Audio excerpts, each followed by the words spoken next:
Siapkan wajan atau panci. Masukkan 25 gram tepung terigu protein tinggi.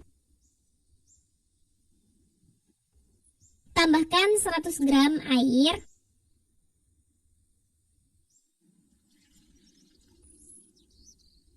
Aduk sampai rata menggunakan spatula.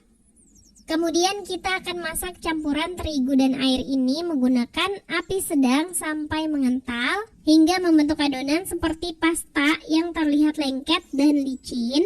Ini prosesnya nggak lama, sambil terus diaduk aja, lama-lama bakalan kental. Nah, sampai konsistensinya seperti ini, terlihat licin dan seperti lem. Angkat dan pindahkan ke mangkuk tahan panas. Tutup menggunakan wrap dan kita biarkan suhu ruang atau lebih baik lagi masukkan ke dalam kulkas minimal 2 jam atau lebih baik semalaman. Nah, ini setelah starternya aku diamkan dalam kulkas sekitar 4 jam. Untuk plastiknya menempel seperti ini ya teman-teman. Ini udah aku perbaikin. Yang tadi itu lupa nggak kerekam ya. Ini siap digunakan. Siapkan wadah atau bowl mixer. Masukkan bahan-bahan kering yaitu 275 gram tepung terigu protein tinggi, 40 gram gula pasir, 4 gram ragi instan, 14 gram susu bubuk, starter atau tangzong, 1 kuning telur, dan 100-105 gram susu cair full cream. Kalau diulen pakai mixer susunya dingin ya teman-teman. Kemudian aduk semua bahan sampai tercampur rata membentuk adonan. Mix sampai kalis dan elastis. Waktunya berbeda-beda tergantung mixer masing-masing.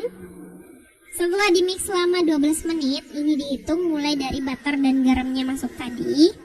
Adonan sudah lebih halus. Sudah kalis, adonannya emang lengket ya. Kita cek aja elastisitasnya, rentangkan. Kalau udah membentuk lapisan tipis seperti ini udah cukup. Olesi tangan menggunakan margarin atau mentega. Ambil adonan, letakkan di alas datar, uleni sebentar, kemudian bulatkan. Seperti ini ya, kita tutup menggunakan plastik. Kita akan melakukan proofing sebanyak 3 kali. Dan ini proofing yang pertama. Durasinya singkat aja, nggak lama. Istirahatkan selama 10 menit. Setelah 10 menit, kita bagi adonannya menjadi 3 bagian sama rata. Boleh ditimbang kalau perlu. Kempeskan adonan.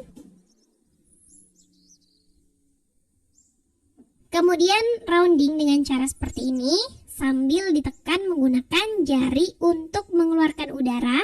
Setelah dibulatkan, kita lakukan proofing yang kedua. Sebentar aja kita istirahatkan selama 10 menit lagi. Tutup dengan plastik seperti ini. Sementara menunggu, kita siapkan loyang roti tawar. Gunakan ukuran panjang 20 cm dan lebar 10 cm, tingginya 10 cm. Olesi loyang dengan margarin atau mentega. Siap digunakan. Kembali ke adonan. Setelah proofing kedua, ambil satu adonan, kemudian lipat seperti ini, cubit-cubit, balikan dan gilas memanjang. Keluarkan udara. Kita bisa lipat adonan dan gilas beberapa kali sampai banyak udara yang keluar. Semakin banyak udara keluar, semakin bagus serat rotinya. Rongga rotinya akan terlihat rapi dan rapat. Kalau udah halus, pipihkan seperti ini. Lipat sisi samping kiri dan kanan. Kemudian gulung dari ujung ke ujung dengan cara seperti ini. Satukan ujungnya, cubit-cubit dan kunci adonannya. Masukkan ke dalam loyang yang sudah kita siapkan tadi. Kalau semua adonan sudah masuk ke dalam loyang, kita beri tutup. Kita lakukan proofing ketiga, yaitu proofing yang paling lama. Aku masukkan ke dalam oven supaya suhunya lebih optimal.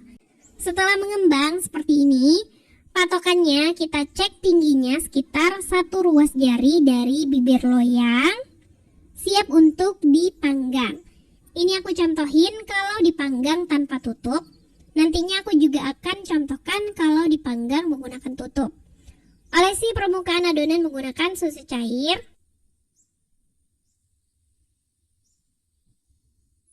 Kalau udah dioles, panggang di oven yang udah dipanaskan sebelumnya. Panggang di suhu 175 sampai 180 derajat Celcius, api atas bawah. Panggang selama 25 sampai 30 menit atau menyesuaikan oven masing-masing. Di oven Fantasi 2 ini aku atur suhunya api atas 170 derajat dan api bawah 180 derajat. Setelah matang, angkat. Hentak-hentakan loyang terlebih dahulu supaya mudah dilepaskan. Keluarkan dari loyang. Selagi masih panas, olesi permukaannya dengan margarin atau mentega biar tampilannya semakin kinclong. Rotinya montok banget, tinggi, dan udah kelihatan lembutnya. Kita biarkan dingin dulu ya, baru bisa kita santap atau potong-potong. Ini akan aku coba untuk tarik rotinya. Kalau ditarik, serat-serat panjangnya itu terlihat seperti ini. Seratnya rapat dan halus, serta terjaga kelembabannya karena pakai metode tangzong. Ini beneran empuk dan lembut banget. Teman-teman bisa lihat sendiri halus seratnya. Teman-teman yang belum pernah cobain metode tangzong bisa cobain metode ini ya.